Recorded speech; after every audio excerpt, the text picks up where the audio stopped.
Welcome back to the podcast. All of you listeners are going to thank me after this episode because we have the pro here. Samantha Brown is on the podcast today, and she is a professional organizer in homes and teaches other business owners how to do the same. And so she is the real deal. So, Samantha, thank you so much for being on. I think we all need you, especially going into the holidays. Well, thank you for having me. I'm so excited to be on your podcast. So we were just talking about the heart of this podcast and the women that come and listen to it. And you have a podcast as well, the Pro Organizer Coach, right? So you Yep. know that you don't know everyone listening, but I hear from them enough that I know that they get stuck in just the chaos of many are moms, not all are moms, but we are all trying to elevate our life experience, the experience of our families, but we get really stuck in the chaos. And so we have a lot of episodes about calming the chaos and our emotional health, our physical health. Um, so today we're going to talk about the home. So tell us like your journey. How did you end up even starting this business? Were you always organized, or was it from a time of not being organized? So actually, the reason I love my story, I think more than, not in a conceited way by any means, but you hear from people that are organizers and they're like, I've been this way my whole life. And that's great for them. But when my kids were younger and I was the mom and I was the one in chaos, like I was not naturally organized. And so I went through this time frame of thinking, well, that's just not for me. Like I can't be organized. I can't be calm. I can't be peaceful because I wasn't born this way. And so Mm, I like to share with people a little bit of my journey so they understand it is a skill you can learn. It is something that you can choose to do. Now, it doesn't happen overnight. And it absolutely, like in my journey personally, it took God leading me the entire way because I was the one that everyone joked about. I would be late to my own funeral. We would have family functions and people would be like, oh, tell Samantha like an hour and a half before the actual time. So she's actually here on time. Right. Like I was a hot mess. And, I went from that to now it's like the thing that was my struggle has now turned into my success and is the thing that I now teach others to do. And I love that because the journey, it was hard, but it was so worth it. And so I want to make sure I'm speaking into anyone's life who is listening, because if you're listening, you're meant to be listening. That mm. you can get there. You can choose this. You don't have to keep living in the chaos and in the struggle day after day after day. There is a path forward. I love that. Yeah, we can change and we can grow. And that's so much of what we both talk about on our podcast and in our businesses. So so tell us really quick, you had little kids, they're not little anymore, or how long have you been on Yeah. the So, other side of organization?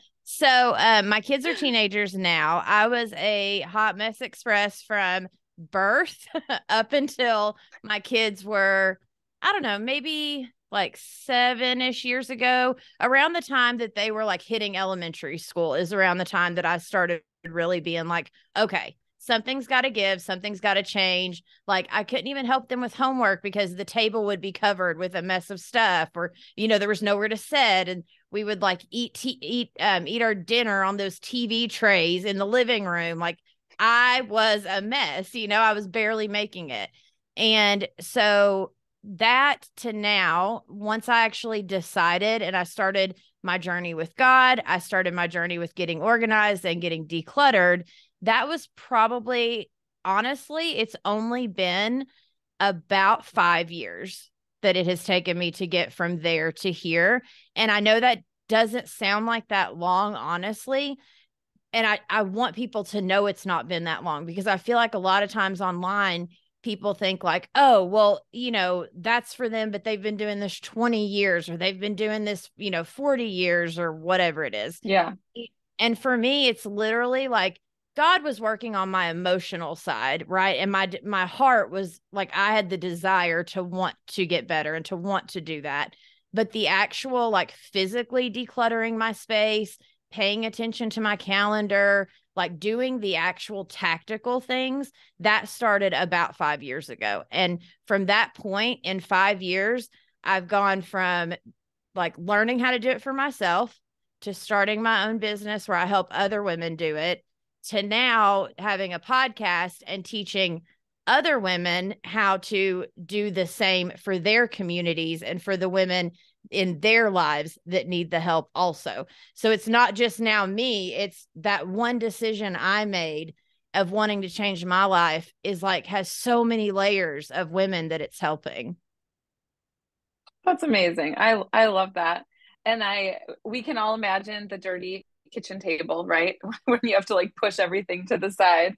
So where do you think that people start? Is there like what's your process? How does it do you start with the kitchen? Do you start with a room? Do you have to start with your mind? Do you have to start emotionally and more on yourself? Like where do you Yeah, begin on I the think range that's of the Hot Mess Express? right, right. Yeah, I think that's kind of twofold, right? So, like, of course, there's the spiritual and emotional side of it because until we get our spiritual self right, and until we get our mind not 100% right, but when I say right, Mhm. I mean just aligned, as in like we're going due north, like we're trying to make those steps. We're wanting that we have that desire inside of us. Like you've Mhm. got to have the desire to begin with, or you're going to get burnt out really quickly and it's just not going to work. um but on the physical side of it, the best way that I've always heard it said, and it's kind of true, is literally just pick a place and start. So, Mhm. for me, when I go in and help my clients, for instance, we'll do the consultation, we'll tour their home, and I'll say, okay, which area, if you only had one session with me and you could wave a magic wand, which area would you want to get organized? And that's Mhm. where we start because that spot is their biggest pain point. And a lot of people might even tell you to do the opposite. Like I've heard people say, just start with a junk drawer. Okay, that's true. If you need little teeny tiny steps, for sure, start with one little drawer. But if you really want to make an impact and you really want to hopefully not get yourself in a place to where you're afraid to keep moving forward, for me, I vote do the one that stresses you out the most first, because then it's not this mountain Mhm. looming over you later on. Like, if you start with the little drawer and you start building some momentum, but there's that one room that, is your biggest pain point, by the time you start getting closer to that area, you may end up giving up. And so for me, I'm the type that's like, whatever the worst one is that is annoying you, let's start there. And for me, in particular, in my house, it was my pantry and it was my personal master closet. Those were the two areas in my home that every time I'd walk past them, I would almost like tuck my head down and kind of like put my hand up to the side and like don't open that door because stuff's gonna fall on you. Like pretend like that room's not there. It was those two areas for me. And so I literally I picked a day that I knew the kids wouldn't be home, my husband would be gone. It was just me. I turned on some music and I prayed before I got started because I was like, I need some like Holy Spirit energy to get this thing done, right? And I'm like, all right, God, let's do this. And so for my master closet in particular, I just started pulling it out. Like, and you have to, like, even when I work with clients, I tell every client it's going to get worse before it gets better, but it will get better Mhm. if you keep on going. You have to keep going. Yeah. Yeah, absolutely. So what are the biggest benefits? Um, if if I was getting ready to work with you, what do you think the biggest takeaways are for your clients when they do get organized? Because maybe some of us, I'm thinking, my mind is going through my closets right now and different things, and you can tell a lot about it. I care much more about some of my kids' space even than mine. It's I'm thinking about it like everyone's pretty much organized except for Well, maybe it's because I have the most clothes too, but so what are the biggest benefits that you tell people you will get out of this when you get organized? Yeah, I mean, obviously there's a lot, right? There's the calm and Mm-hmm. the peace, and there is literally a weight. As women, we are the thermostat of our homes. We carry stuff with us emotionally. So, like for me back then, I would be at work or I'd be at the grocery store thinking about my pantry or my closet that was like looming over me because I was literally carrying it around with me daily. So, for one, you're Mm-hmm. obviously going to get that weight lifted off of you, which is huge. And then Mm-hmm. for two, what's actually so I was looking at some benefits. I was trying to see kind of what other people said in preparing for this podcast episode. I'm like, I wonder what other people say some of the benefits are, right? And Mm-hmm. there have even been studies done that it's easier to lose weight. It's easier, right? It's easier to make better health food decisions when your home is organized than when it's chaos because, you know, and it makes sense when you think about it. Because if you go into your kitchen and it's chaotic, you're going to kind of you're not going to feel like being all healthy and making the right decisions and taking the time to cook. You're just going to want to get in there, get the quickest thing cooked, and then get out type thing. The other Yep, surprising benefit absolutely. was, yeah, and the other surprising benefit was actually sleep. Like they've done studies that when your home is organized, you Hmm. actually get more sleep, but better sleep.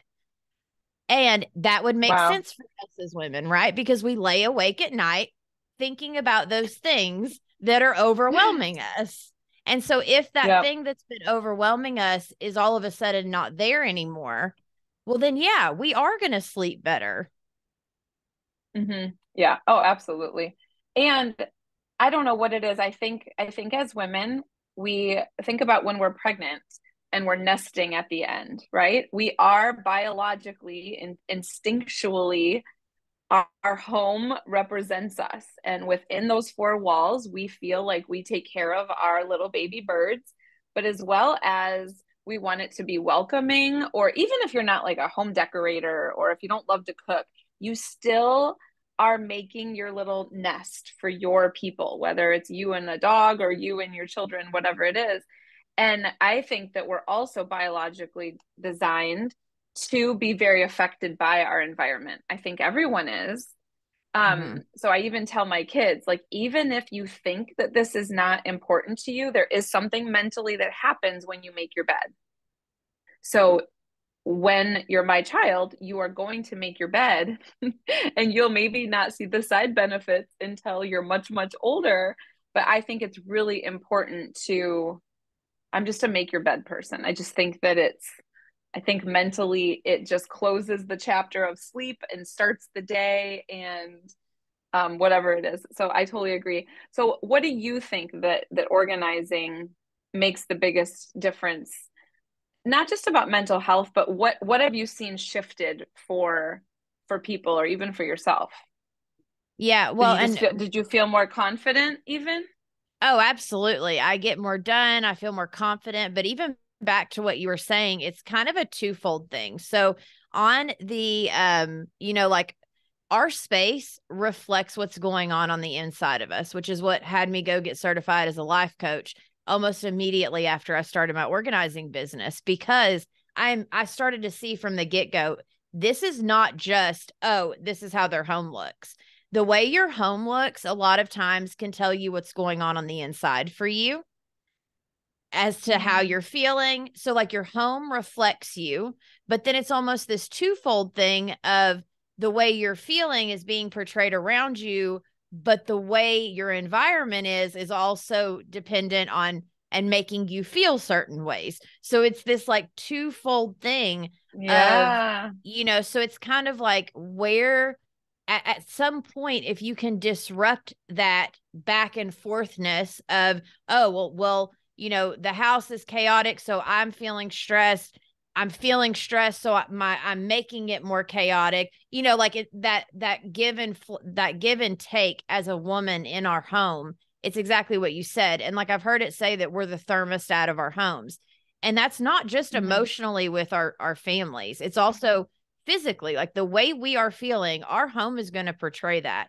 And so the second we can disrupt that, all of a sudden you look around, and when you look around and things have a place and things are decluttered, or those places that were overwhelming us are no longer there, of course it's going to make you feel better. You're going to have, you're going to have more confidence. You're going to kind of be like, even for instance, as an example, when my mother-in-law used to come over, I was the type of person when my kids were little, shove it all in my master bedroom, shut the door, and pretend like none of that is there, because I immediately felt like I would be judged by my mother-in-law, and I wanted it to look perfect, quote unquote, for her when she came over.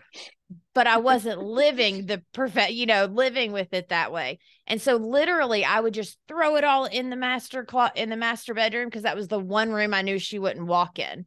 Right. And then I would shut the door. And then when she'd come over, I'd be like, hey, welcome. And my house would look great because I had company coming over. But then Mm-hmm. once they left, I still had to go open that door and bring all that stuff back out, where Yeah. my desire on the inside was for it to look the way it looked when company comes over, like to live that way Mm-hmm. daily. And I think it really depends on what season of life you're in. You've got to give yourself grace if you've got two toddlers running around, or a baby on your hip and a toddler. Like, that is a totally different season of life than Yes. like me Yeah. right now with teenagers. And so there's this place of you don't want to take it so far to the extreme that you're like, oh, my house has to be perfect so my kids can't play and live. But finding that balance for you is huge. And then just being aware. I think awareness, honestly, is always step one when it comes to anything we do in life. Being aware, taking that time to spend a moment with God and be like, okay, God, like, where can I improve? This is the home you have blessed me with. This is the family you've blessed Mm-hmm. me with. What can I do to help not just them, but be a good steward of what has been given to me or what I've worked hard for? And then the Mm-hmm. second we start looking at it that way and we start doing it that way, all of a sudden we start feeling better, and we start having more joy, and we start having more peace, because we are being good stewards of what the Lord has blessed us with. Yeah. Well, and so what are the biggest roadblocks that um you said it more as roadblocks, but I'm also thinking that some of it is excuses.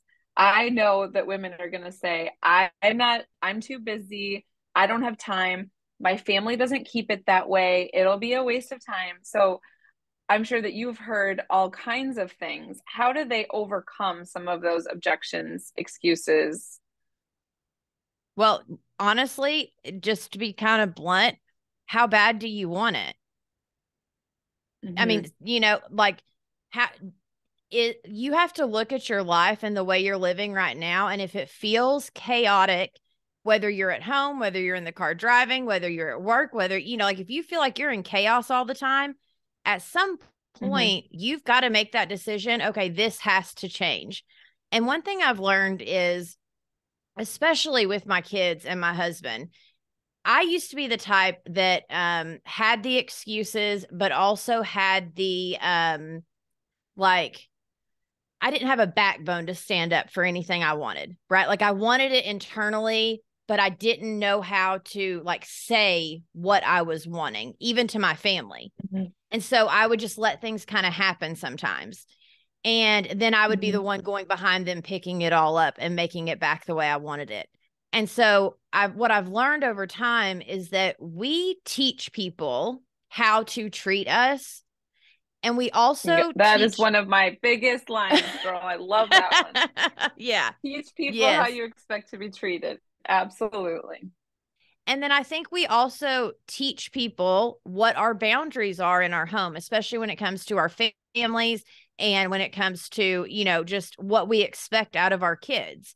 And so until we set the example, which a lot of us probably are doing, because let's face it, we're moms, we're women.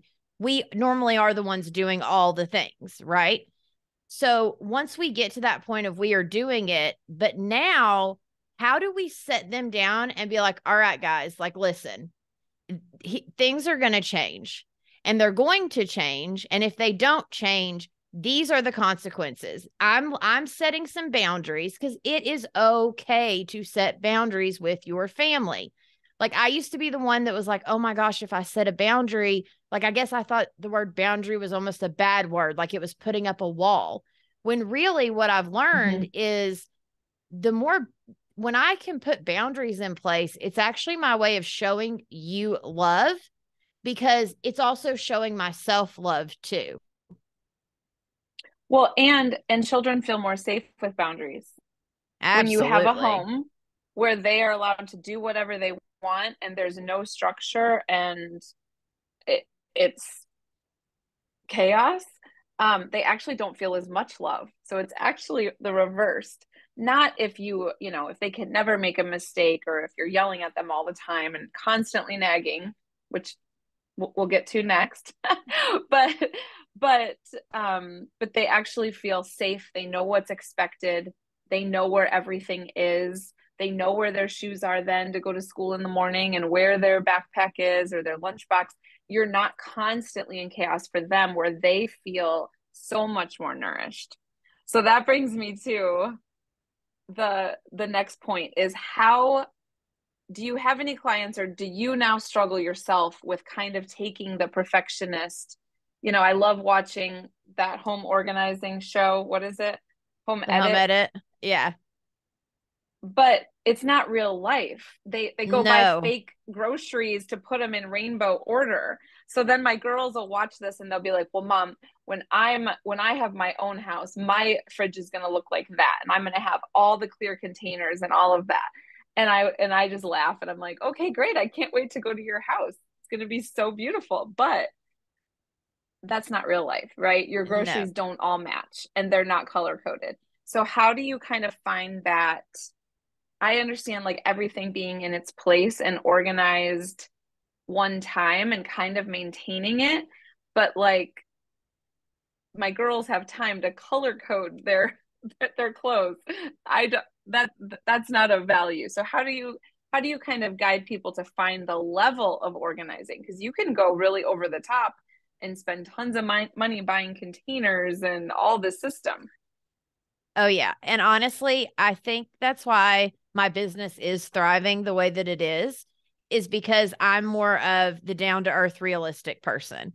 Like, for instance, the other day I was watching the home edit and I love them. They're from Nashville, same state. Like, they're great girls. No shade. But they have a team that comes in. They have all this support, and I am a one woman show. So we are on two totally different levels here. And so a lot of my And those clients containers are really expensive. And so if that's the really, goal, it's going to be like thousands of dollars in the for a project. yes. And so a lot of my clients, when I go in, they actually talk just like your daughters do. Oh, so I think I want to take my closet and I want to color coordinate it and I want all of the hangers to match and blah, blah, blah, blah. And I'm like, okay, that's great. But to get there, and then I kind of go over exactly what you just said. Like, the containers are a lot more expensive. This is going to take a lot more time. And then I always ask them, okay, well, what if, let's say you decided that you wanted a pair to wear capris for the day. You weren't really sure what color capris you wanted, but you wanted capris. So where are your capris? You know what I mean? Like, and I always try to bring it back to like normal everyday life. Like, I'm the type that I want a section of capris. That way, if I want to wear capris today, I can walk to my capri section. They don't have to be in any kind of color, coded anything. I can pick which ones I want it, like based on the season more than the color. Yes, it's beautiful. Yes, the idea of it is fantastic, but that's all it is. It's an idea. It's a trend. It's It's not Mm-hmm. everyday living. And if you're a single woman with no husband, no kids, no animals, no life, no nothing, then sure, I bet you could keep it that way. But the second you add a husband, some kids, some animals, a neighbor, even, like, I don't know, you know what I mean? Like, once you add anything to that, it is no longer feasible to keep that system maintained. And it's the Mm-hmm. same thing with the I forget what they called it, decanting, where you put all of your cereal into the containers every single time you come home from the grocery store. Girl, Yeah. I ain't got time for that. Like, No, and no. And then you're not going to have the expiration date. Then the kids are going to be like mixing like stale cereal with it doesn't it I there's a couple things that I think make a lot of sense, but I totally agree with you. It's just it's not realistic. And it also gets into some of the mental health side where I don't want them to feel that it's only about what it looks like. It needs to be the functionality of things in a home. And I guess that's it. Yeah. It yeah, it it I mean, needs to be more about the content than the look of it. yeah, and every single person that I have gone in, because typically a client calls me, like the stages start with they try to do it themselves. They go buy a bunch of bins and baskets because they've seen Home Edit or they've seen whatever. And so they have all these products, which by the way, they have not measured for the products for that spot. So they're really wasting space, to be honest. But they have all these, things, and then they call me and they've been trying to do it for like a year or however long. And then they realize they can't. So they call for help. So then when I come Yeah. in, they're like, okay, the first question is always, what products do I need to buy? And I'm like, zero. Like, you don't need to buy anything. First off, let's go around your house and find all the empty baskets and bins that you have, because I know you got them around here somewhere. And let's put those in a pile so we can at least shop the pile you already have before we start going and spending Mm, other money. And then the other it's a thing great idea. is, the other part of it is that people don't see the declutter part. So, like, for instance, the home edit, the word edit, like, they rarely show them editing things with their clients. And I'm like, how do you decide? They I don't can't, even put their real they don't even put their real crap back in the room. It's all like right. new stuff. Yeah. It's yeah, it's Yeah. not real. Right. And that's my point, is that, but when I come in, people expect me to be able to do that in 30 minutes to an hour, because to them, that's what an organizer does. And Oh I'm like, my hold gosh. on. So I have to end up telling them the first step is decluttering. We've got to pull all of your stuff out.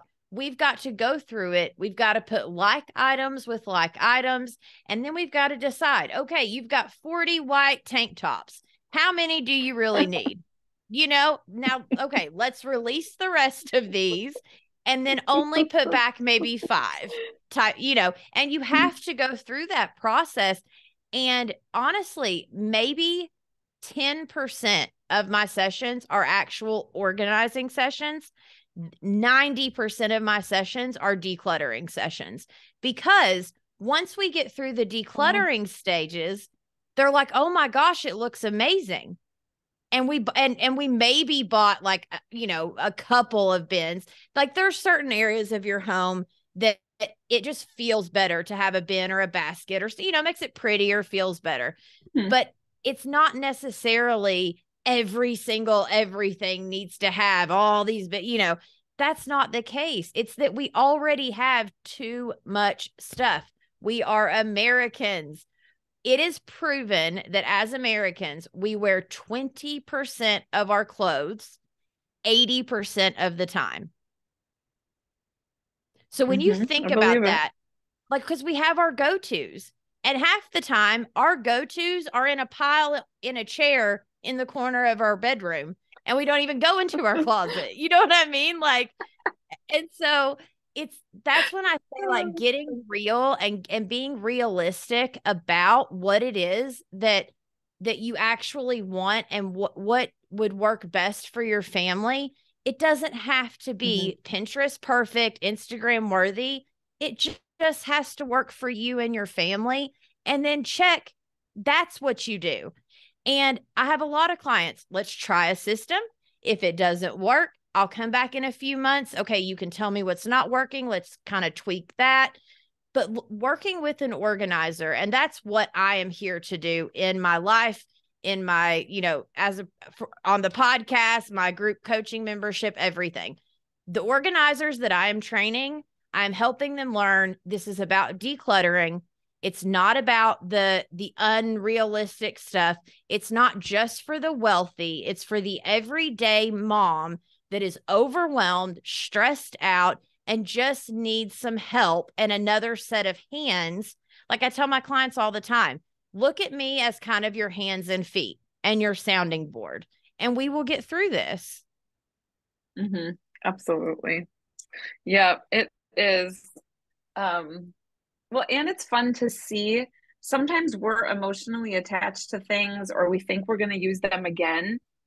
And sometimes you have to put fresh eyes on something. So I think it would be so helpful to have somebody else go, is this really cute anymore or no? And so somebody else can say, no, you can't wear that anymore. It's done. Yeah, yeah. I'm like, but I just glue them back together before I wear them, like this favorite pair of old shoes or something. Yes, yeah. So, well, it's so fun to talk to you because it's something that we all have a home. If you can listen to a podcast, you have a home. And Yeah. so it is it's just something that we all have to deal with. So I know that you mainly work with people starting an organizing business, but if they so but your clients are mostly local. Is there any way that you do digital help with anybody? Yeah, so I Oh, actually you do? do virtual, yeah, I do virtual organizing sessions. And so Oh the my way gosh, that I awesome. yeah, so the way that I do that is you kind of take like life coaching and you mix it with organizing and it becomes its own little thing, right? Where it's like we set up, we do a consultation, and I'm there via Zoom to help them kind of like you said, be like, now, does that really look that, let's really talk this thing out kind of thing. And then in between the sessions, I help them come up with like a list of quote unquote homework to do or a couple of things to get done. Some people, they need you there to do it the whole time, and that's fine. I'll sit there and, I can't become your hands and feet virtually, but I can still be there to guide. And I think that's where a lot of people get stuck because I know even for me, when I was going through my journey, there were times that I was like, I know what I want. I just don't, and I know I can physically do it. I just need someone to kind of like bounce the ideas off of, like, does this really look good? Do I really need this? What's my next step? And so for me, that's my goal in Mm-hmm. life, is just to help meet women, anyone that I can, really, right where they are, whatever that thing is they're getting stuck on. Let's talk through it. Let's figure it out. Let's give you your next few steps. And then we'll meet again in a week or two and figure it and keep on, and, taking it one step at a time is my motto right now with my clients, with my coaching clients, with everybody. It's take it one step at a time. So no one, because we don't have to live overwhelmed. We don't.